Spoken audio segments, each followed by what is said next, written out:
akan mencari tempoh masa. Ingat tak lagi macam mana nak cari tempoh masa? Tempoh masa dapat dicari apabila sesuatu aktiviti yang kita lakukan, kita tahu waktu mula dan kita tahu waktu tamat.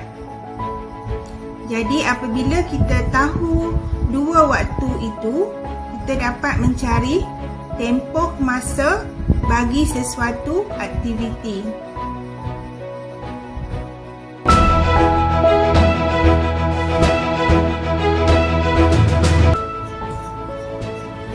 Soalan yang pertama, cikgu menyediakan pot-pot untuk menanam sayur-sayuran dari pukul 10.05 pagi hingga pukul 10.50 pagi. Nyatakan tempoh masa cikgu menyediakan pot-pot itu. Jadi sekarang, apa yang perlu anak-anak cari? Kita akan cari tempoh masa. Untuk mencari tempoh masa, kita perlu mengetahui waktu mula dan waktu akhir. Baik, di sini waktu mulanya pukul 10.05 pagi dan waktu akhirnya 10.50 pagi. Jadi macam mana kita nak cari? Jadi sekarang kita lihat muka jam. Okey, kita akan kira berdasarkan muka jam ya. Kita akan lihat pergerakan jarum minit. Okey, pergerakan jarum minit. Jadi waktu mula jarum minit menunjukkan pada angka 1. Pada jam 1, bila kita nak kira dalam minit, jadi jarum ni kita kira 5. Angka 1 ni adalah 5 minit. Jadi bila jarum minit dia bergerak kepada angka 2, okey, jadi kita mengira sebanyak 10 minit. Okey, kita lihat jam di sebelah ya, jam waktu tamat. Jadi kita mengira daripada angka 1 pada permukaan jam. Jadi kita kira dalam gandaan 5.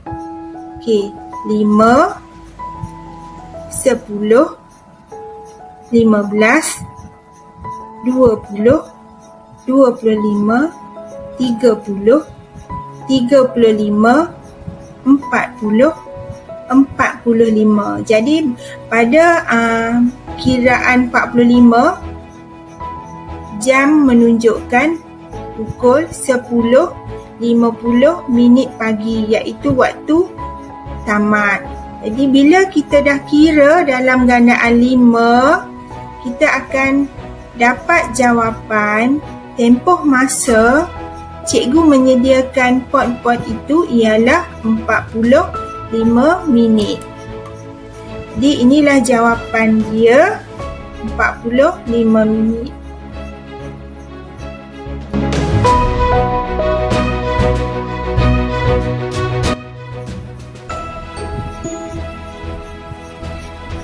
Baiklah anak-anak, sekarang lihat benih yang cikgu tanam dalam pot. Dalam pot beberapa hari yang lepas telah tumbuh. Okey, nampak kan anak-anak benih pokok tu dah mula tumbuh. Jadi sayur cikgu pun dah mula tumbuh. Okey, kita lihat soalan nombor 2. Setelah beberapa hari, anak-anak pokok sayur yang cikgu tanam telah tumbuh.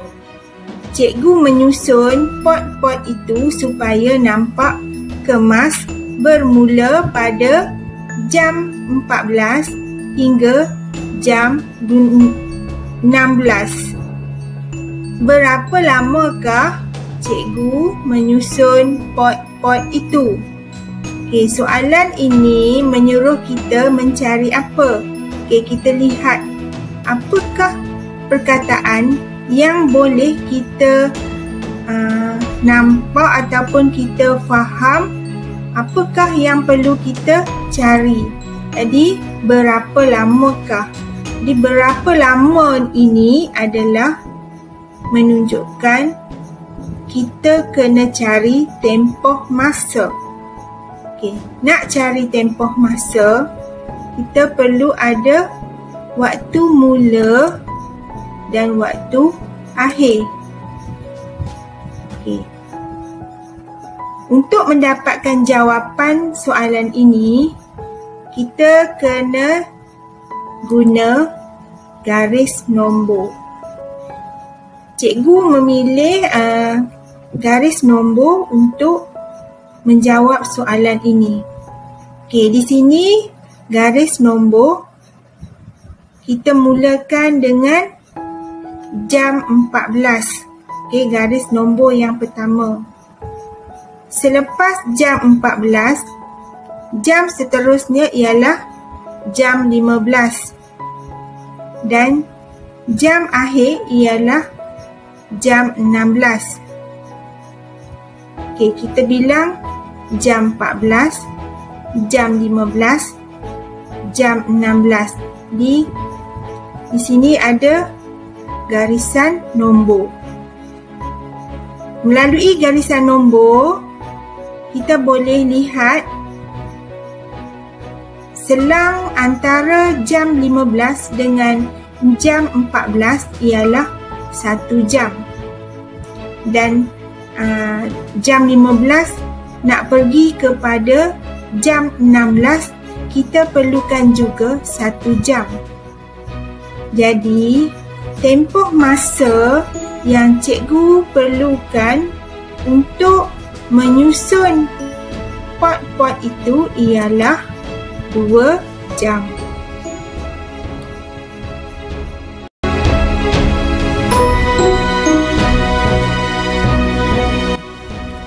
Lihat anak-anak, pokok-pokok sayur cikgu semakin membesar. Pada soalan kali ini, cikgu menyatakan aktiviti-aktiviti yang cikgu lakukan pada pukul 8.10 pagi. Cikgu membuang anak-anak pokok yang mati.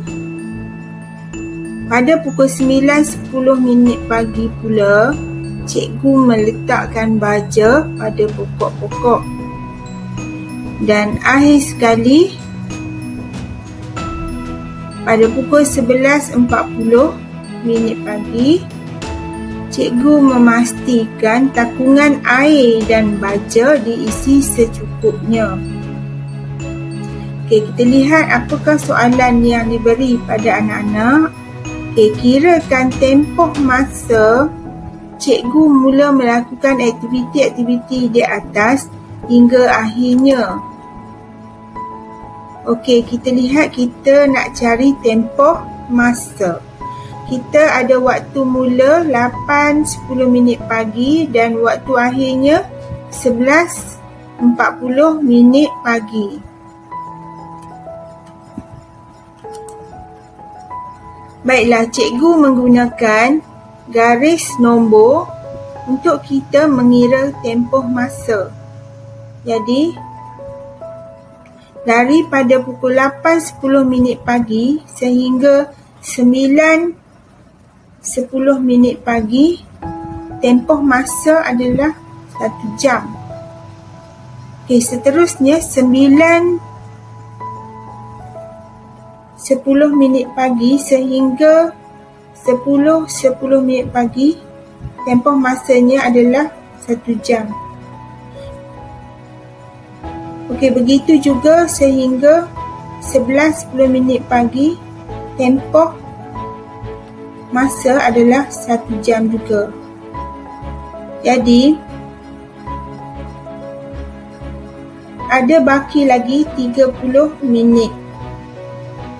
Jadi untuk mendapatkan jawapan ini, anak-anak perlu tambah 1 jam, tambah 1 jam, tambah lagi 1 jam. Jadi anak-anak akan dapat 3 jam. Dan rumah minit ini ada lagi 30 minit untuk mencukupkan kepada pukul 11.40 pagi.